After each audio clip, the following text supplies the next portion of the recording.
Alright guys, welcome to your 12th Photoshop tutorial, and in this tutorial I'm going to be teaching you guys how to use the rectangular marquee tool.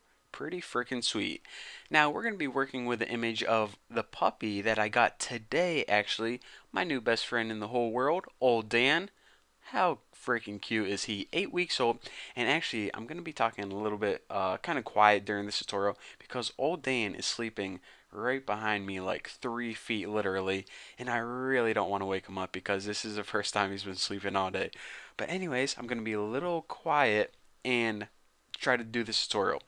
So in order to get the rectangle marquee tool, we need to go ahead and use this tool, and once you see the options, you're going to see rectangular marquee tool.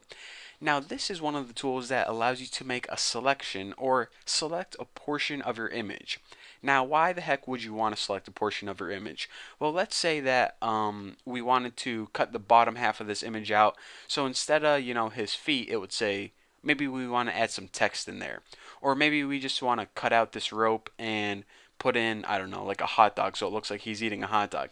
I don't freaking know. The important thing is you can do many things, but let's just focus on making that selection for this tutorial.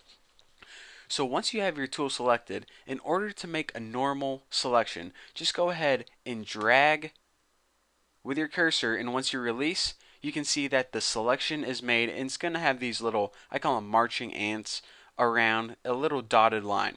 Now, like I said, with a selection, what you can do is a bunch of different things. You can cut that, paste it another location, but for now, like I said, we won't get into what you can do with a selection. I only want to show you guys how to use this tool.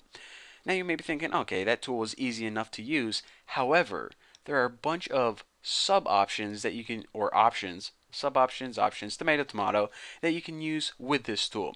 The first one is this little doohickey right here. This is add to selection. Now whenever you have this option chosen, what you can do is you can make another selection and it adds that to the current selection. So as you can see, we have a selection over old Dan's eye.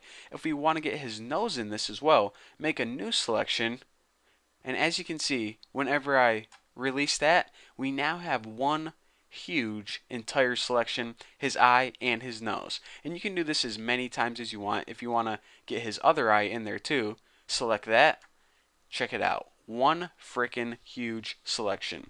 Now, of course, since we have add, this next one is subtract. So maybe we want to say, you know what, I just want his eyes in there. So let's go ahead and subtract the nose, and it takes this portion out from the current selection. Now, this last one is the only one that can get kind of confusing. What this intersect with selection does is it's going to allow you to make a new selection. Then what it's going to do is it's going to see where it overlaps this selection and creates a selection based on that. Weird? Let me go ahead and show you. So you see that we have two of his eyes and the little spot above his nose selected right now.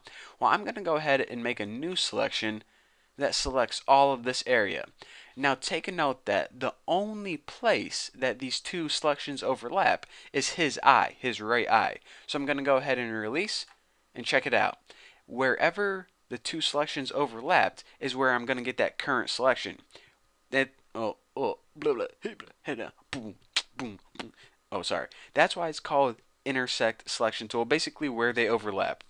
Now, a lot of people ask, you know what, how do I get rid of a selection if I say, okay, oh crap, I pressed the wrong thing. Let me just go ahead and get rid of that. Crap. How the heck do I get rid of it altogether? Well, in order to get rid of your entire selection, hold down Control on your keyboard and press Z. This pretty much allows you to start from new, and you know what, actually I shouldn't have made all those selections, but but well, let me say this. Whenever you make a selection for the first time and you hit Control Z, it's gonna do undo, and that's the shortcut for undo. But the shortcut for deselection, I guess it's called, is Control D.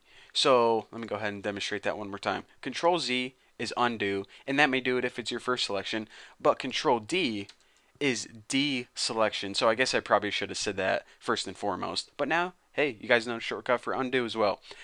So the other two things that I wanted to talk to you guys about is fixed ratio and fixed size selection.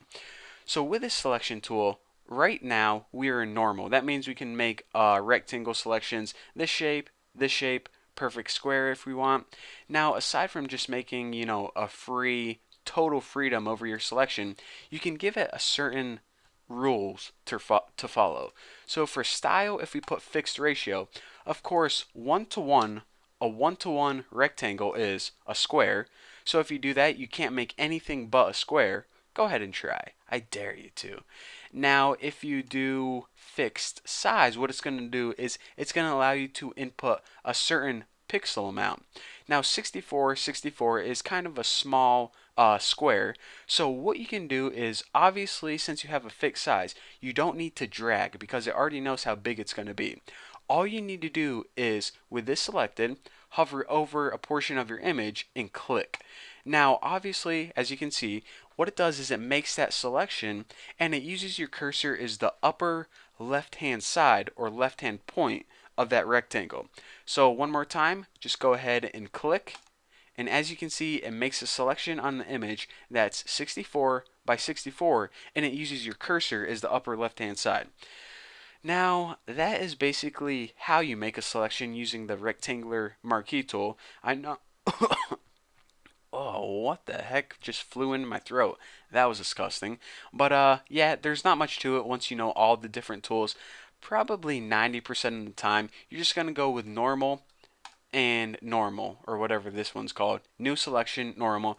That gives you the most freedom. And you guys are going to learn some keyboard shortcuts in upcoming tutorials. But for now, thank you guys for watching.